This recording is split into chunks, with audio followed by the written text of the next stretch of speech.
that edition of what used to be called the Orange and Blue Bloods, but right now it's the Buddy Martin Show. There's so many programs on our SEC Sidelines network that you never know. But tonight's special because we got Franz Beard. He's just back from Gainesville. He's just talked to the hottest man in show business. That will be Todd Golden. He'll update us on what he learned about, well, the good news about Boogeyman coming. That's one thing. And what's the lineup going to look like, and all of what he had to say just coming back from the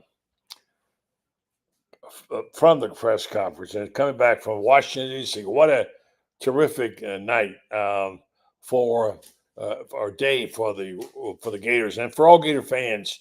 Didn't matter about your politics. Just come in and join and enjoy watching the team interact with the highest office in the land and the castle where the most powerful man lives. So, standing by in the orange and blue blood is our own inimitable Franz Beard. We're coming to him next right here on the program, and we'll see what happened. Ben Troop tonight is out with a toothache. Actually had a wisdom tooth pull. You know how that goes.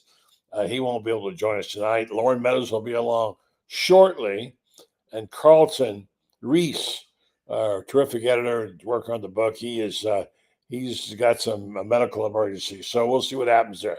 Anyway, stay tuned. You never know what might happen, as you saw last night with Woody Pates. But tell your friends and neighbors, Buddy Martin Show is now on the air. Yes, it's time again for Buddy Martin. Call him up and tell him what you're thinking. But be kind because he's doing the best he can. Better, stronger, faster. Mama says that alligators are ornery because they got all them teeth but no toothbrush. Hey, what if the voice calls while you're gone? Take a message. Bye! You ready, champ? I'm ready for this my whole life. I'm incapable of small talk. But that's why you love me, right? Kind of intimidating to be in the presence of so many great athletes.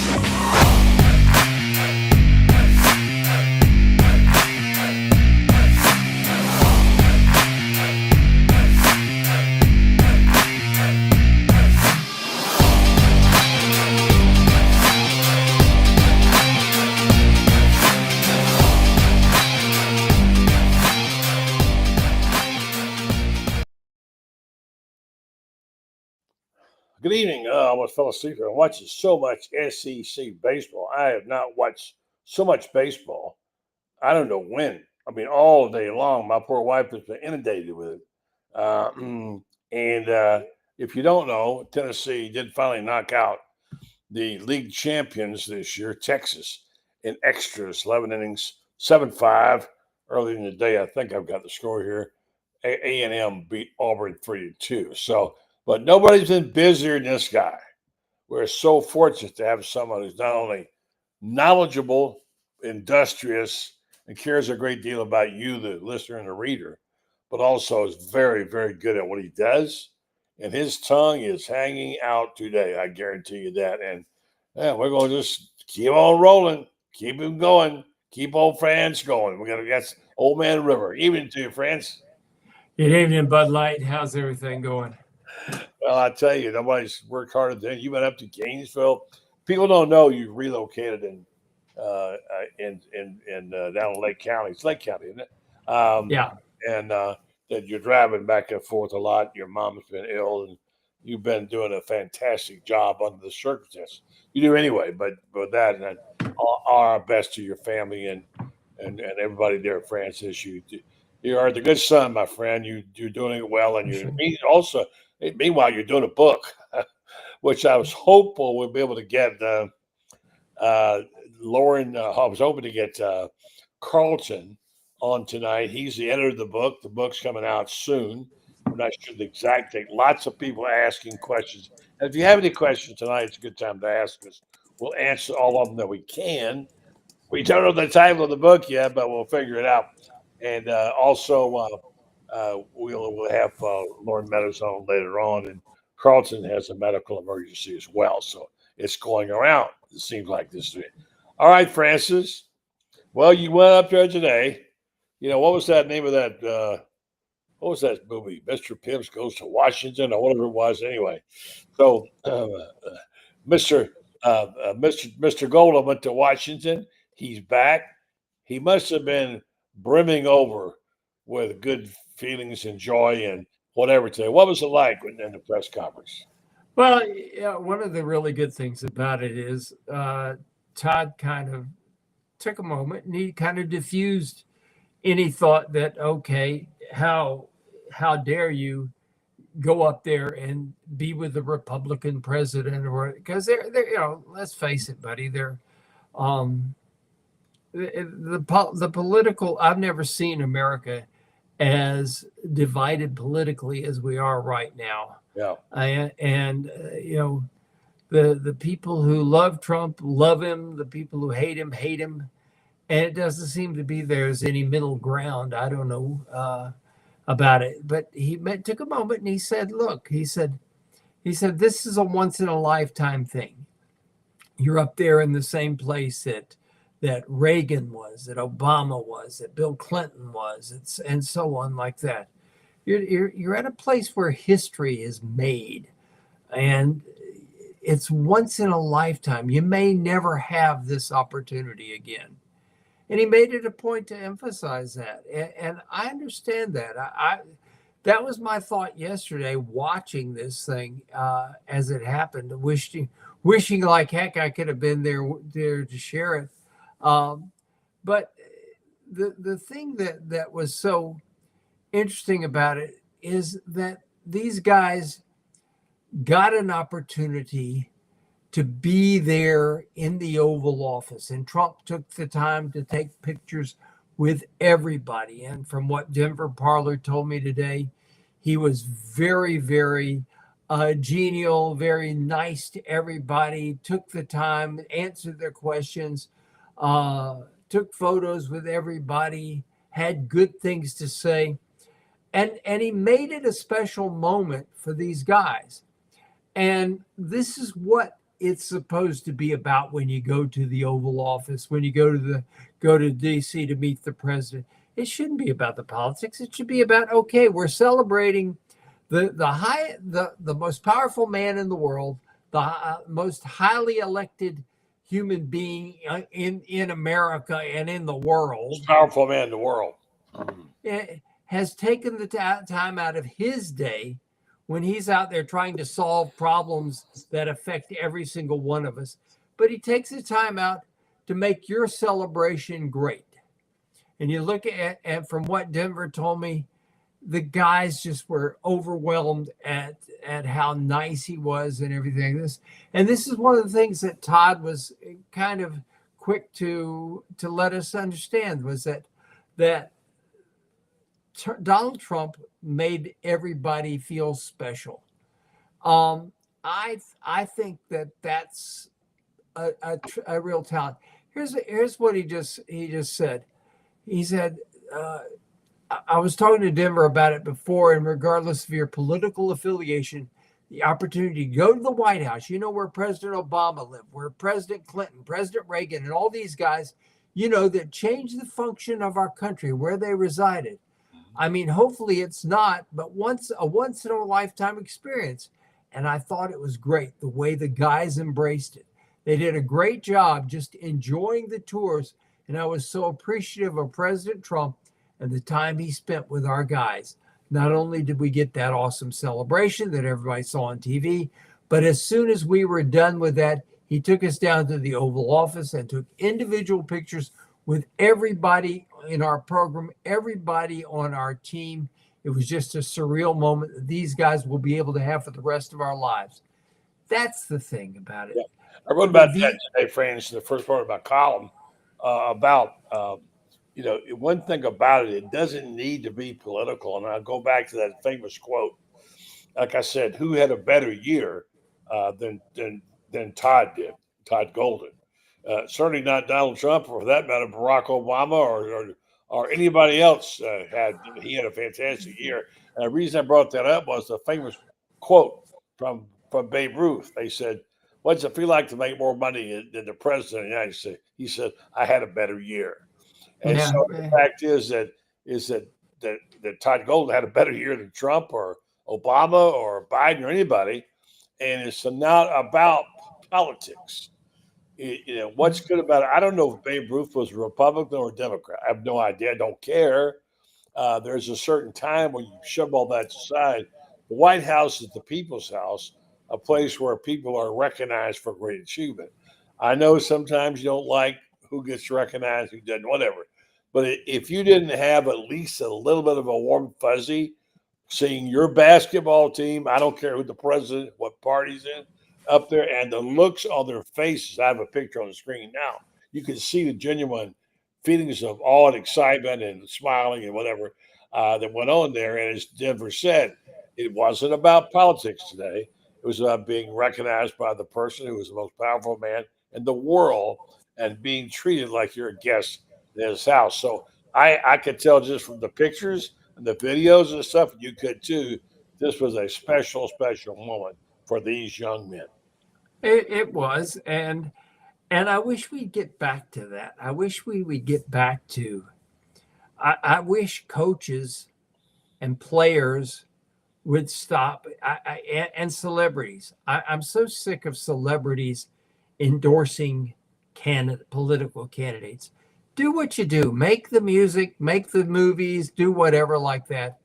Keep your political thoughts to yourself and let us enjoy what you do well.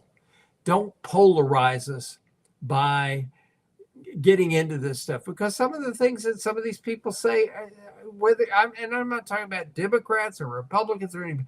I'm just talking about people who, celebrities, get on there and they say things, and they take people who feel deeply passionate. For example, Bruce Springsteen saying things that he's saying, denouncing America, and because he doesn't like the president. America is the one that gave him the opportunity to make all these records and have this opportunity.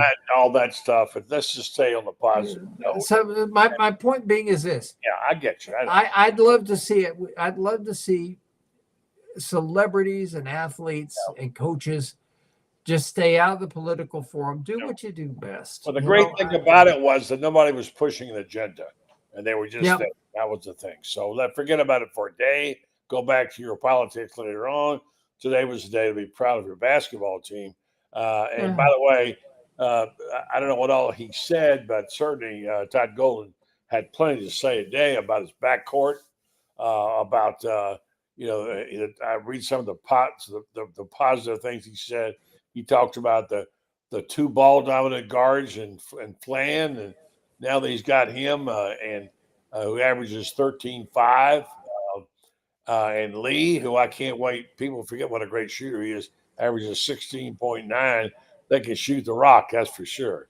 He says they have two guys that can play so well with the ball in their hands. They make plays for themselves, also for others, ready and well. They both have a great assist race. They both take care of the ball well. When you have 2 point guards that are out there making plays, I think it makes your offense really dynamic. So we're excited. I think you can have both these guys start on the offense. So you're the basketball expert. You tell me what that means. Well, you got to have two ball handlers, period. The fact that you've got two guys that can not only handle it, but can play off the ball. And so you get that you get that dynamic of guys that can move the ball. What makes me happy about Xavier and Lee, for example, is he played in the Princeton offense. And I know most people probably wouldn't recognize the Princeton offense from Bill Bradley. Yeah.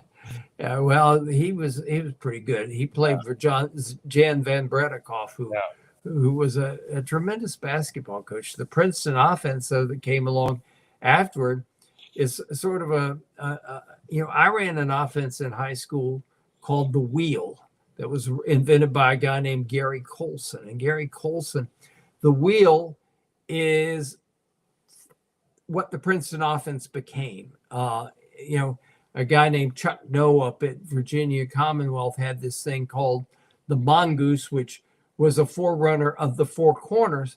But the Wheel and the Four Corners and the Mongoose, the three of them combined, and you end up with with the Princeton offense, which is this. It's so beautiful to watch it. You don't even have to take shots to enjoy watching how the ball moves, people moving in motion, setting picks, moving the basketball. And you get a guy like that who can also shoot, who can also score, with a guy like Boogie Fland, who puts the ball on the deck, drops his head, and all of a sudden, boom, he's blowing by people. And you got a choice to make. Do I stop him? Because if I stop him, he's going to dump it off to somebody who's going to probably dunk on us and get a foul on one of our big guys.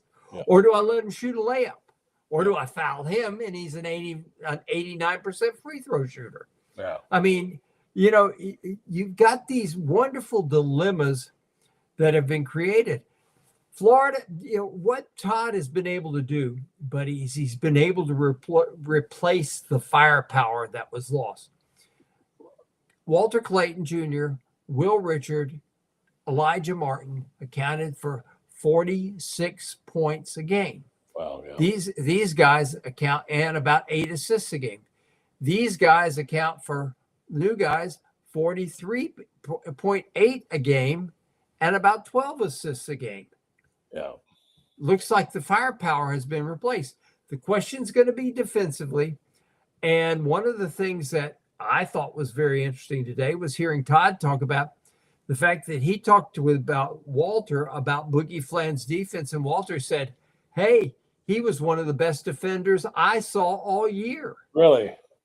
Yeah. All of a sudden, you know, you start thinking about, okay, we've replaced Elijah Martin.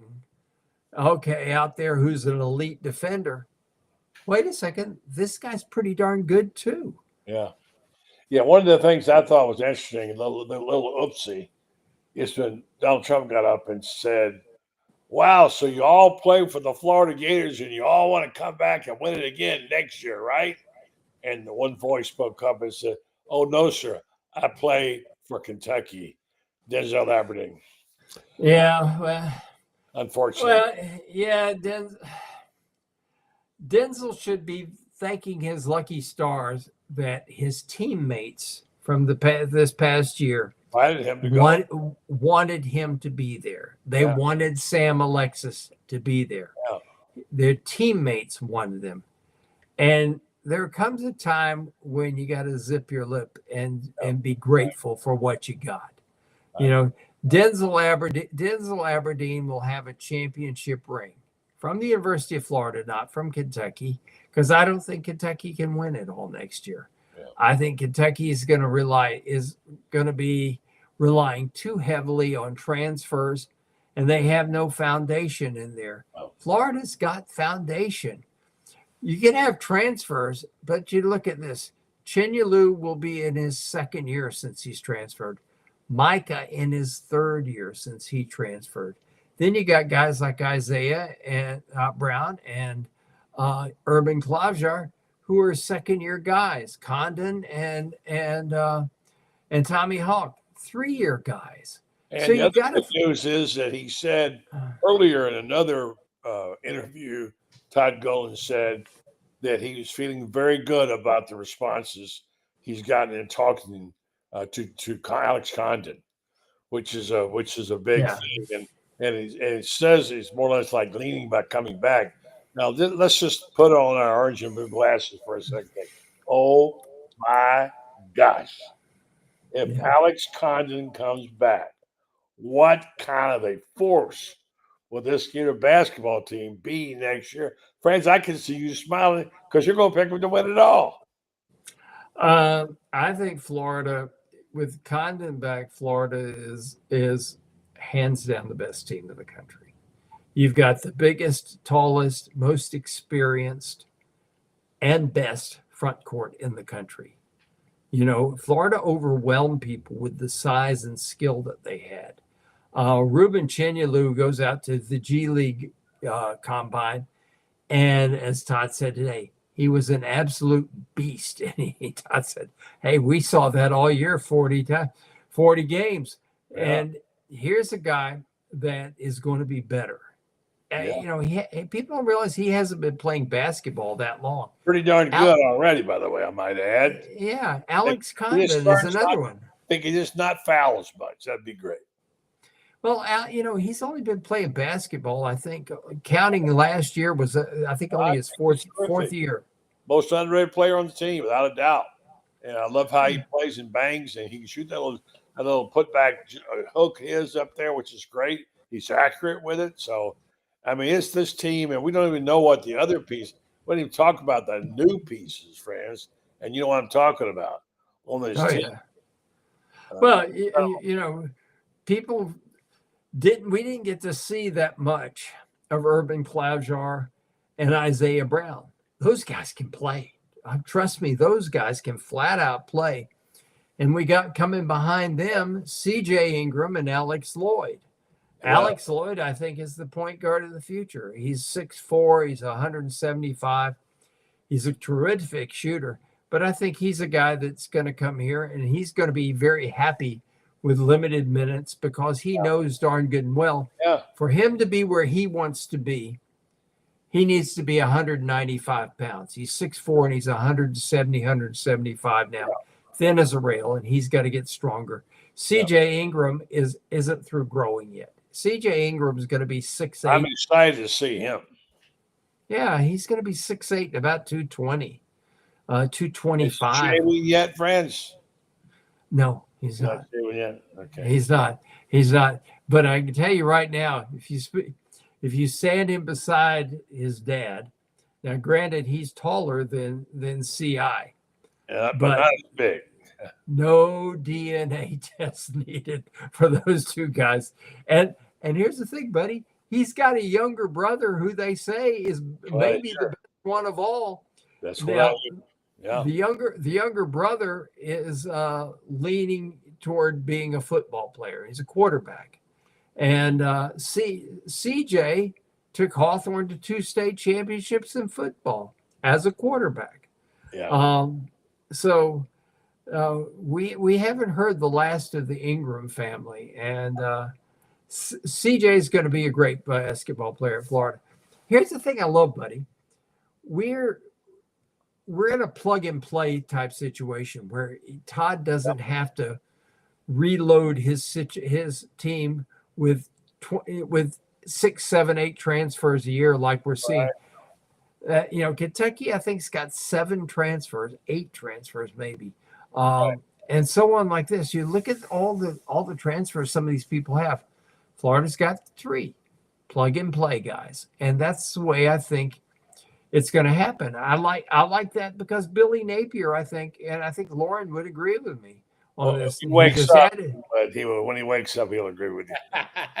but I think Lauren would agree with me. Billy Napier has built a foundation to the point now that he looks at what he's got and he says, okay, I need an offensive tackle, I need a linebacker, I need a corner, I need a wideout. So he goes out, gets 4. Meanwhile, you got teams out there this year. I think LSU has like 25 transfers. And I'm thinking to myself, LSU is going to be really vulnerable this year because I'm not sold on this guy as a coach to begin with. And then you throw in the fact he's got all these brand new faces. He lost 4 or 5 ball games last year when he had supposedly the best offensive line in the country. Yeah. How's Let me he going to jump do in it? there real fast and welcome Lauren and say before we get to the other sport, get off basketball, let me go ahead and pay a bill here with our good friends at Meldon Law. And by the way, recognize Chris Beard for the nice award he won for his work in the Compassion Food Bank. He does so many great things there. He gets hundreds of thousands of dollars a month groceries for people to feed them. Congratulations, Chris Spears, our esteemed photographer, for all the work you do as a Christian man in that place. Meanwhile, I guess our guy, Mr. Meldon is pretty happy. I'll say his good buddy Todd Golden won the national championship. Jeffrey got to go hang with him. He went to Raleigh. He went to California. He went to Texas, and he loved every minute. I'm sure you saw him, Lord, and you did too, Franz. he's going to have to be in the book, I'm sure, because his journey is part of it. And we'll tell you more about the book in just a minute. But we just say that Meldon Law, of course, they earn the lawyer business. If you need one, it's really important when you do. And you just, who do I get? Well, I go to Meldon Law. I know if I don't have somebody that can tell me in some area what to go in, they'll tell you, I'm going to get you somebody else here. They're better at this. They'll get you the right person. And if you're stuck in a lawsuit, you can't get anything to move forward, and you want a second opinion like you do in the medical business, which Lauren's in, you're entitled to that. You go call Meldon Law. They'll get on it, and they'll give you their best estimation and try to help you with getting a second opinion on that. They're located, of course, in Ocala, Gainesville, Williston, Lake City. Meldon Law, they won't back down. Even to you, Lauren, how you doing? And how you doing, buddy? Franz is just bubbling over here. He's so happy. He got back from Gainesville, went to the press conference. He's ready to declare Florida as a national champion in basketball already. Oh, yeah. I mean, I think that when you look at what could return, I agree with Franz. We talked about it a couple of days ago on the show. And, Franz has written about it. This is a team, albeit constructed a little different. But, if you look at Xavier Lee, you look at Boogie Flan, my man C.J. Ingram. Obviously, I'm a big C.J. Ingram guy. We've had him on the show. Isaiah Brown, Urban, A.J. Brown. I mean, this is the makings. If Condon comes and completes that circle of a team that we talk about, a second weekend team. And, the thing about Boogie Flan is not only can he defend, like he said, but Franz will tell you this, a New York guard would rather give up his girl than his dribble. From the Bronx, no less. From the Bronx. So, I mean, he'd rather give up his girl than his dribble. So, I mean, when you bring that into an already built culture of toughness, I mean, Boogie Flan, I think, is going to fit right in. And, I mean, this is I always say, if you make it to the second weekend, now you can put eyes on the Final Four and next year in Indianapolis. I already got my hotel room, so there you go. I've already booked it. Yeah, you guys will be there, I know. Well, we got to get Franz moving because he's crippled now, walking those hills to San Francisco. He looks like me out there for crying out loud. Franz tough though. He played on the old line. He'd be all right. He's hurt. Oh gosh, no! I was like Walter Clayton Jr. and I got this in the book. Walter Clayton Jr. They said you got to ask point blank, why'd you give up football? Because you got to remember something. This guy said no to Nick. He said no to Kirby. He said no to Dabo. I mean, these guys saw him as a stud on the back end of their defense. He saw himself as somebody that doesn't like to get hit. If he's going to get hit, he wants free throws. And you don't get free throws when you get hit in football. Yeah. I got an idea of a new sport. Let's take teams around the league and say, get the football team to play basketball and have the basketball teams play each other. And then get the basketball teams to play football against each other. I'd like Florida's chances in that game, by the way. That's good sports, yeah. So anyway, we're just sort of just getting it. It's been a long time since we could talk basketball with so much excitement in May, for crying out loud, friends. And we had a little bit of it when Billy was coaching. You and I were covering that team and all the things about it. And I know that Lauren is a big hoops guy, and he's followed it closely. There's a tingle. It's almost like people would rather talk basketball than football sometimes. That'll change, I think. But back to football, Franz, you brought it up. There's a lot of stuff going around. Let me put this in here and let you guys see it. There's a lot of these going around that are listed things. You see that top college football quarterbacks, et cetera.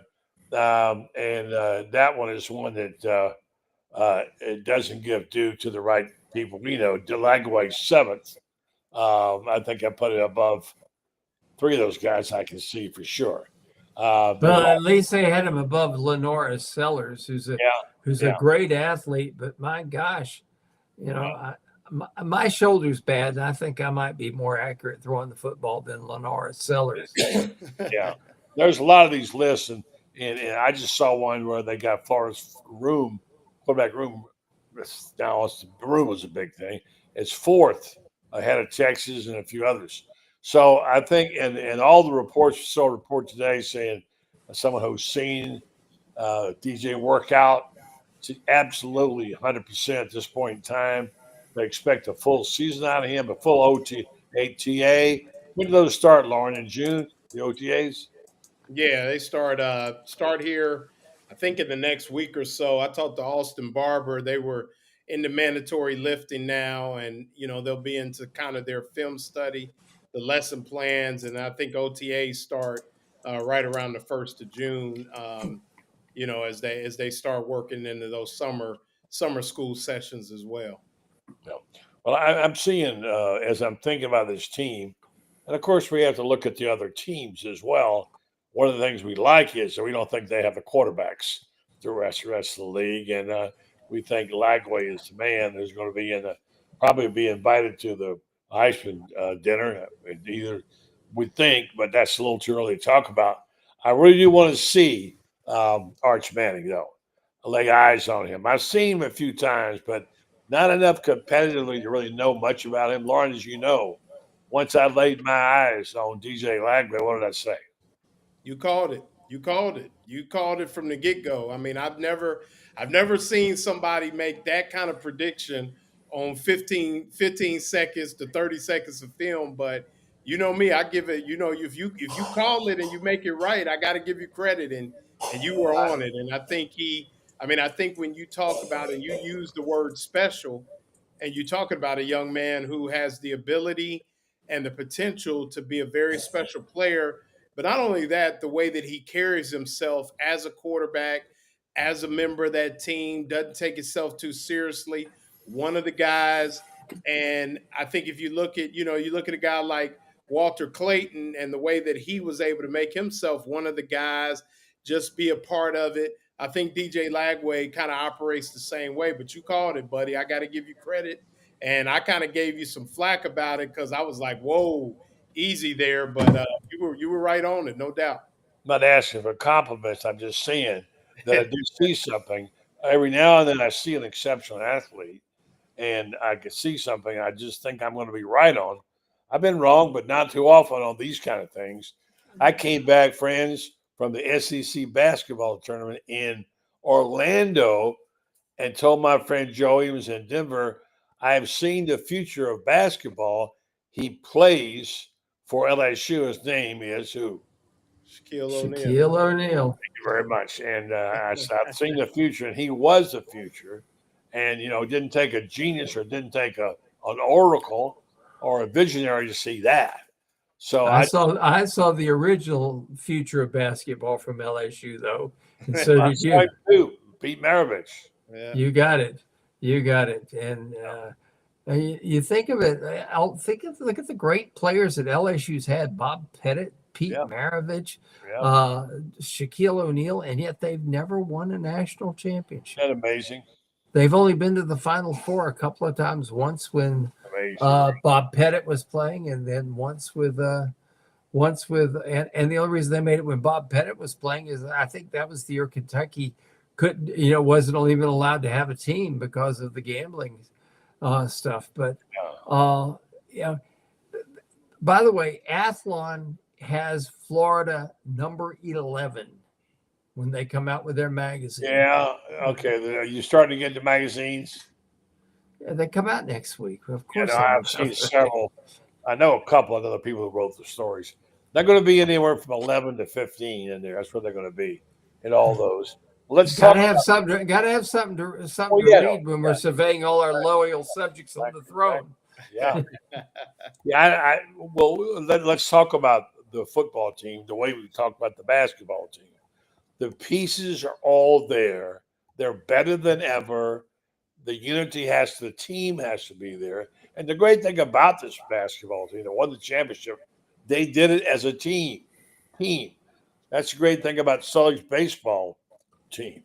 They play as a team. In this environment, guys, where it's all about me and mine and NIL deals, to get where your team doesn't have a me in it and get them to play as a team, is remarkable. What are the odds the football team will be the same way, France?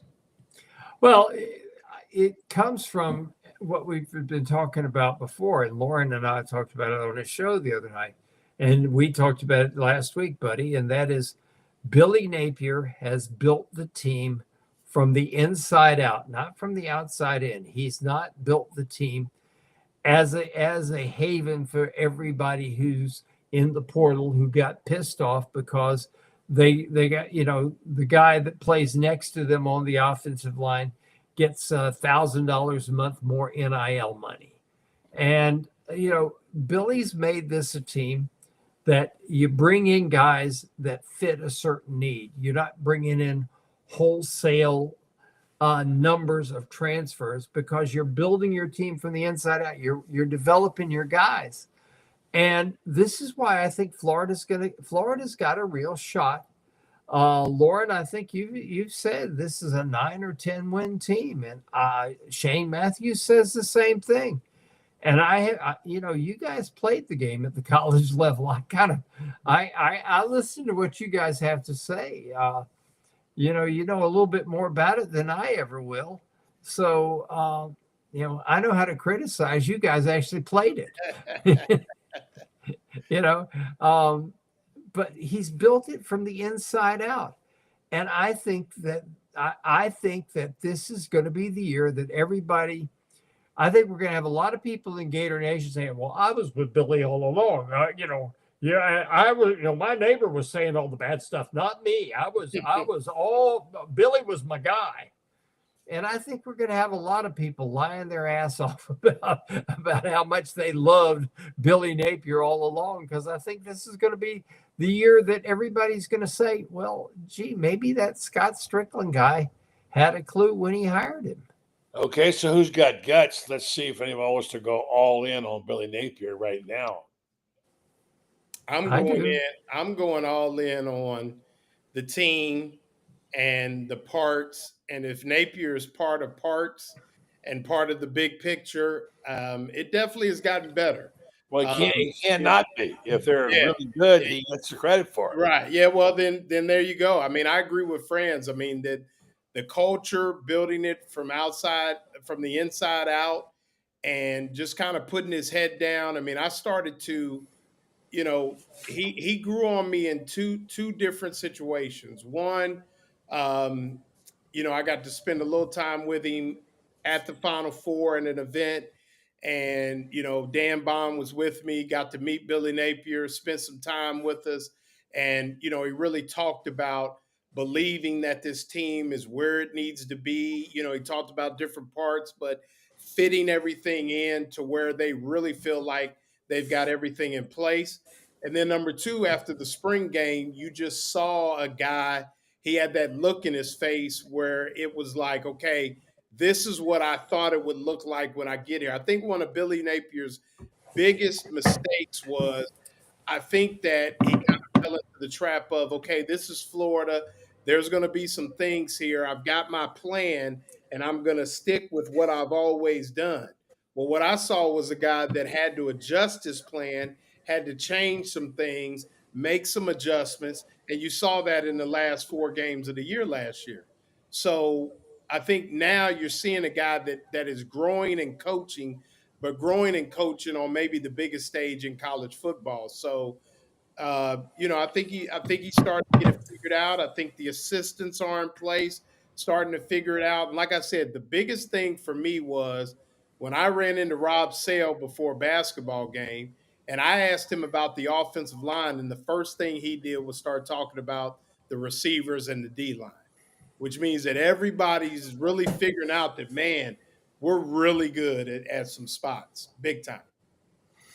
I agree with that so much because, and Rob Sales, I go back to what Todd Golden told me last summer when I had breakfast with Todd, and Todd said, we got some dudes. Rob Sales got some dudes. And trust me, and that guy in the middle is as good a dude as there is in the entire country. And Who would have thought when Florida, I remember a lot of people thought this is a guy that the only reason Florida went and got after him was because they would have been embarrassed that a player from Trinity Catholic, a good player. I don't think people foresaw greatness in him, but they saw a good player and they didn't want to see a guy from Trinity Catholic go someplace else. And I think that a lot of people thought that they really did. But I think you're right. I can tell you for a fact there are some people at the school who were not necessarily that high on him. And they were surprised how good he's been the consummate center. He's been the ultimate guy you want on your team.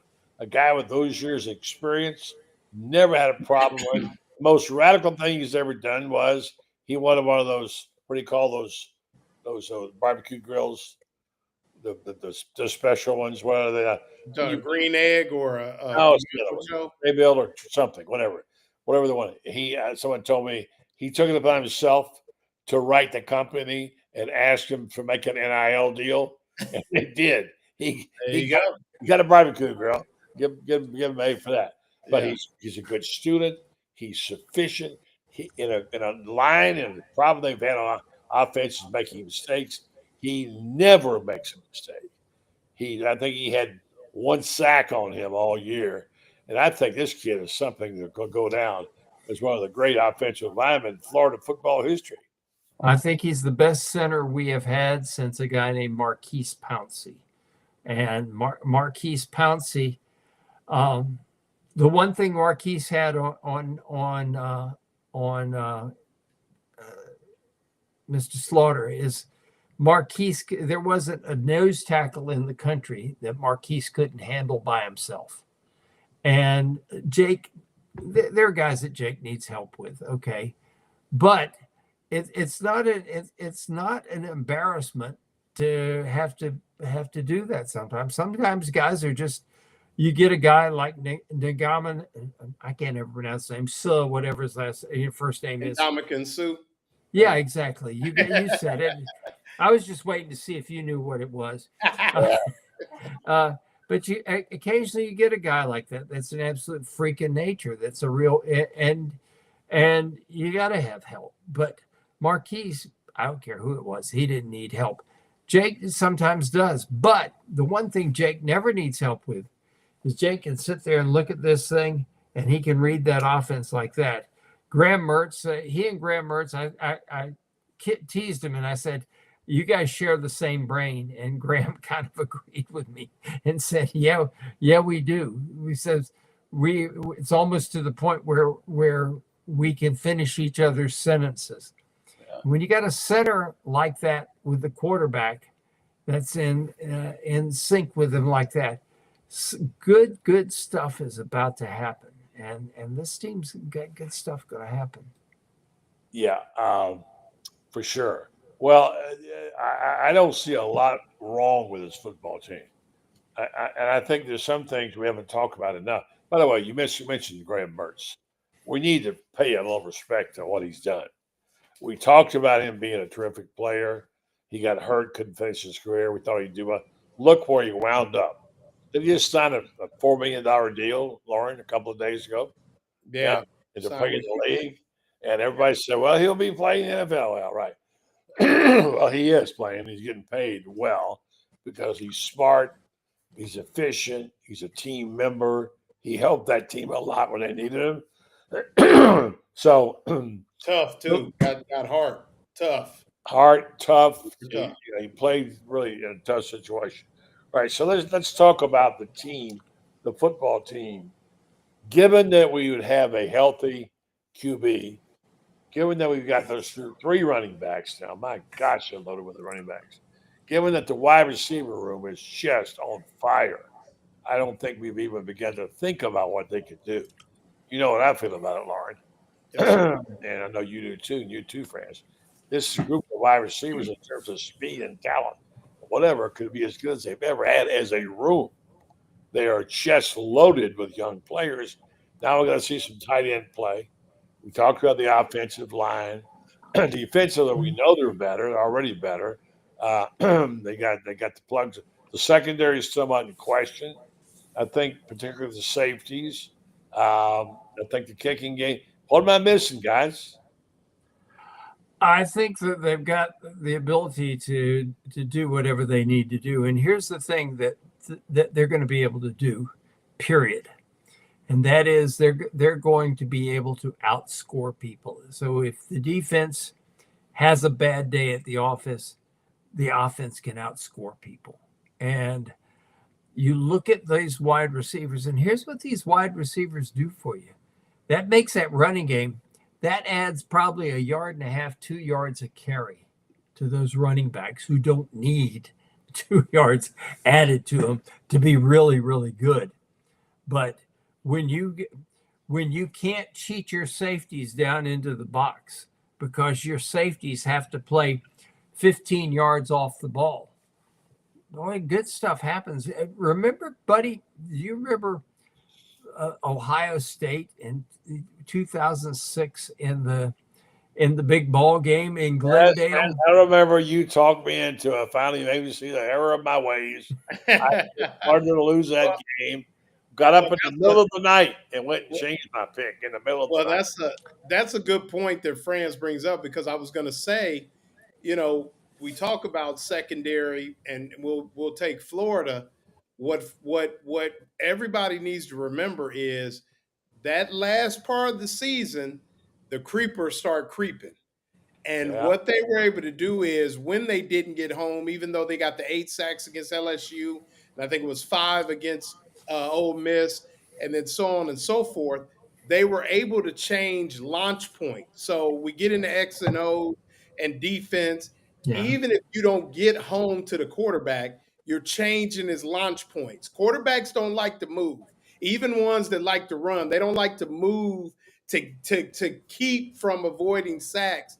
And that's what they've been able to do now. So with bringing those guys back, I think that's the point is, I think the secondary is going to look better because they're going to be able to change the launch points of the quarterbacks, make them make off balance throws across their body, lose the technique, pocket collapses from the front. And then it's going to be, so I think that's one of the things too is, I think they are finally a connected group on defense. And you talk about them playing, well on defense without a guy who a lot of people think is going to play on Sundays in Devin Moore. You get some of the other guys back that were hurt. I mean, Sharif Denson and others that didn't even finish the season. You get those guys back healthy in August, and all of them should be back. And I mean, they're going to be a good, once again, the sad thing about it is they weren't even that great the last couple years, up until about week 6, week 7. And 2 years ago, if they get off the field on third down, it's a 9-win football team then. So now they're as talented as anybody. They're playing connected on defense.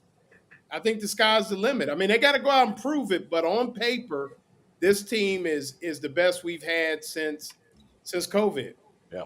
Here's what I want to end up with. I'm going to give you guys plenty of time to address it. That is, we talk about the schedule, and it's a bad one. No question. It's a tough one.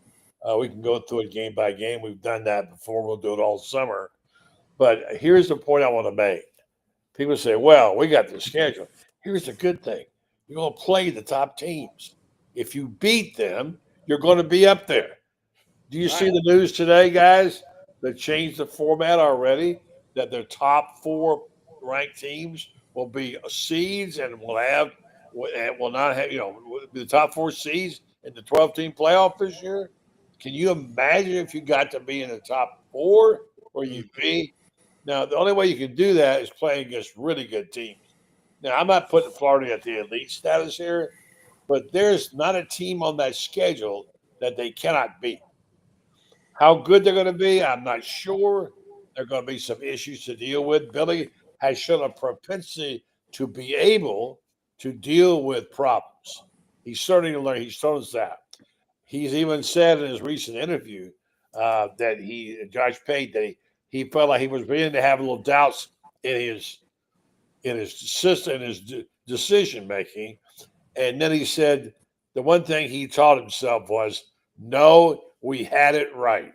We had it right, and now he's got the confidence in his decision making.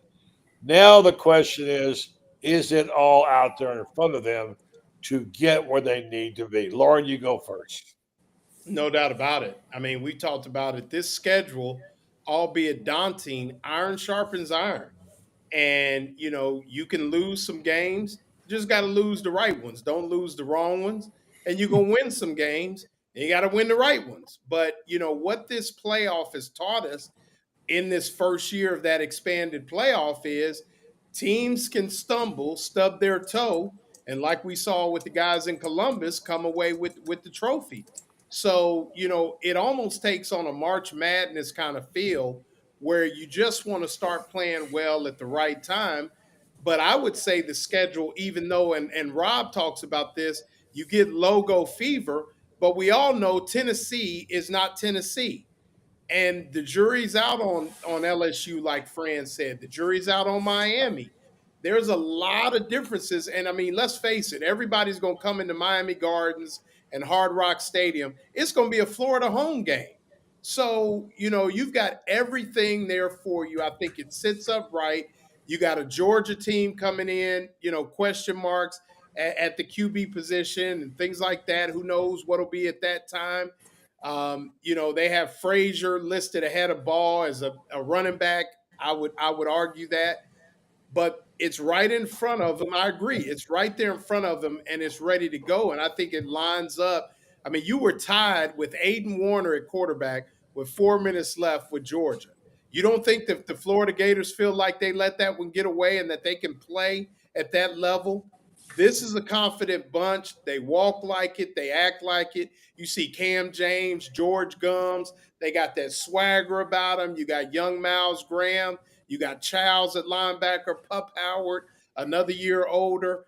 I mean, I think that this is a position where it's right in front of them. I mean, I think if you ask the experts, and, we do a thing on the show, Hyper Have At It. I think if you got all the experts together. Go ahead and promote the show. Tell them what show you're talking about. Well, no, on the Lowdown with Lauren Meadows, we just do Hyper Have At It. But I'm saying if you took all those guys, the Kirk Herbstreits, the Josh Pates, all the guys, those guys, buddy. You've had them on the show. And you said Hyper Have At It, Florida is a playoff team. I think most of them would take Have At It and really take that. Because this is a team based on the schedule, based on some of the things that are going to happen. If they get that third week game, if they go to LSU and get that win in Death Valley, look out. It's on them. Yeah. Here's the thing that people got to realize, too, about LSU. They opened the season at Clemson. Mm-hmm. 2 weeks later, then they're going to play a Louisiana Tech team who – they'll beat, but Louisiana Tech can throw the ball all over the place and wear you out. Then they get Florida. Then they get Southeastern Louisiana. Then they get Ole Miss, South Carolina, Vanderbilt on the road, Texas A&M, Alabama, Arkansas. This is not a team that's going to beat Florida or is going to be better than Florida. You want to talk about a schedule that's going to kill them. That schedule is going to kill them. Florida is going to handle its schedule. You beat Miami, you beat LSU on the road, and then you come back and you got Texas at home. Those 3 games will define Florida's season. If Florida goes 3-0, you can pencil them in. They're going to be in the playoff. Well, Lauren brought up a very important point there about Jaden Ball. Juluke, obviously, I think he knows he can get more out of Ball. Mm-hmm. I don't think I got the idea after the spring workout that he thought maybe Ball might be getting over his skis a little bit. And I think by moving the other guy ahead of him, he's sending a message. I want to see more. I want to see better. Now, this kid is already a dynamite player, as you know, one of my favorites. He's not only big and strong, he's fast. Mm-hmm. He can pass block. There's a unique thing. And so it's the coaching of these individual positions, these individuals, and motivating them that will make this team what it is. And that's one thing the basketball team really had down. I think the individual coaching of the positions, certainly we're good with the wide receivers. We're good with the running backs. we're good with we're good with the defense for the most part. Although we're going to see how the new scheme works, and then it's up to Billy calling the plays. And I'm not as down on him as some people are. It's like Shane Matthews just keeps telling me, if Steve Spurrier was the coach today that he was back in the day, they second guessed him too. You're Yeah, always going to have that in the peanut gallery. That's part of the game. It's right. like doing the umpire, right? So in the final 2 seconds, you got And 10 buddy, seconds. Yeah. oh no, and I wanted to say, and you brought up a good point about Jabbar Jalouk. Made a point to tug me by my shoulder and say another name, and Perry Mason got it. Don't forget about Trey Webb. And I Yeah. quote, Yeah. that was right out of Jabbar Jalouk's standing outside the Hefner Center. So that's another, you add that to the He's mix. got him. There's no Yeah, question. no doubt. All right, 30-second wrap it up. What are we looking at here now for this football team? Lauren. Man, I mean, it's going to be a fun year. Great schedule, great home schedule. Enjoy it, man. I mean, when all the NIL stuff goes out the window and you forget about all that, they kick off. And like I said last year, it's still 100 yards long, 53 and a third wide, 22 guys going at it, trying to break a man's will 60 to 70 times a game every week. It's the greatest game. It's the sport of kings. It's the sport of savages, and I love it. And so just be ready. Like somebody said, we got about 100 days away, and it's time to roll. So a beautiful game. Listen to him getting all fired up, Franz. I tell you what, has there ever been a better time to be a Gator than right now? No. With these teams doing like they're doing, the basketball, wow. Buddy, that's one of the things. We're going to put foot in them Bulldogs tomorrow at KSP, too, 11 o'clock. One of the things, buddy, that I really enjoyed was on my way up to Austin to get my flight back to Florida. It's 3 and 4 o'clock in the morning. I'm at Buc-ee's in San Marcos, Texas, and I got to stop and get a little gas and got to get some coffee because my eyelids are threatening to weigh about 80 pounds each, and I'm not going to be able to lift them. And these guys, people I don't even know, and this guy sees my press badge. He says, you were there? I went, yeah. He said, what do you do? I said, write about the Gators. And this guy looks at me and square in the eye and says, it's fun to be a Gator again. And I heard that several times, and I'm hearing that the last 6 weeks, I've been hearing people say that it is fun to be a Gator again. And I think we lost that, buddy. I really do think we lost that. I think people got so caught up in this idea that, okay, we got to be Tebow reincarnated. We got to be Al and Corey and Tarian and Joakim Noah and Lee Humpers. We got to be them. And they just finally let these guys be themselves. Yeah, good point. And look what happened. It got fun. Give me 15 seconds of your best stuff. I got to go. Rance? My best stuff is it's going to be a fun year to be a Gator. Football and basketball. I think basketball is going to win it again. And I think don't sit on that football team thinking they're not going to do so well. They're going to do really, really well. Thanks, Lauren. Thanks, Franz. You guys were great. Appreciate it. I'm getting all fired. I'm ready to go. I'm going to go watch the video right now. So, all right, guys. Franz Beard. Take care. Don't forget, Low Down with Lauren on Tuesday nights.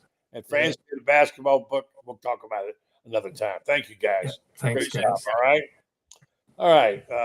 Let's go wrap us up for the night. We do appreciate you participating in the show. I want to tell you about our fine sponsor, Titan MRI and Imaging.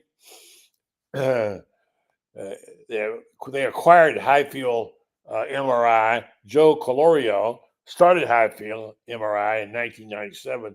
Now he's back. He's there. Titan MRI and Imaging has 3 locations to serve you. 2 in Gainesville with Parks Avenue location, and now the Millennium Center, and 1 in Lake City serving all of Columbia County and Valdosta, Georgia. Titan MRI and Imaging offers the same great customer service. Titan MRI Imaging now accepts insurance, or you go through their convenient self-pay options. They offer MRIs, CAT scans, X-rays, ultrasounds, easy scheduling with lots of information, options, including evenings if you need to go there and check them out. They have the larger machines for MRI patients who might get claustrophobic. Titan MRI and Imaging, thank you for their sponsorship. Thank you from Elder Law as well. Thanks to Franz and to Lauren. We hope you'll come back and join us over the weekend. We got lots of basketball, and actually we got lots of softball coming up tomorrow. SEC tournament is going on without the Gators. So I hope you have a good weekend. Enjoy your time, and we'll have more good sports talk. Don't forget the SEC Sideline Show, which comes on, of course, almost every morning with our friend Rob, and appreciate you guys listening and watching. So have a great night. We'll catch up to you soon. Buddy Martin, and thank you for listening, and thank you for watching on the Buddy Martin Show. Good night.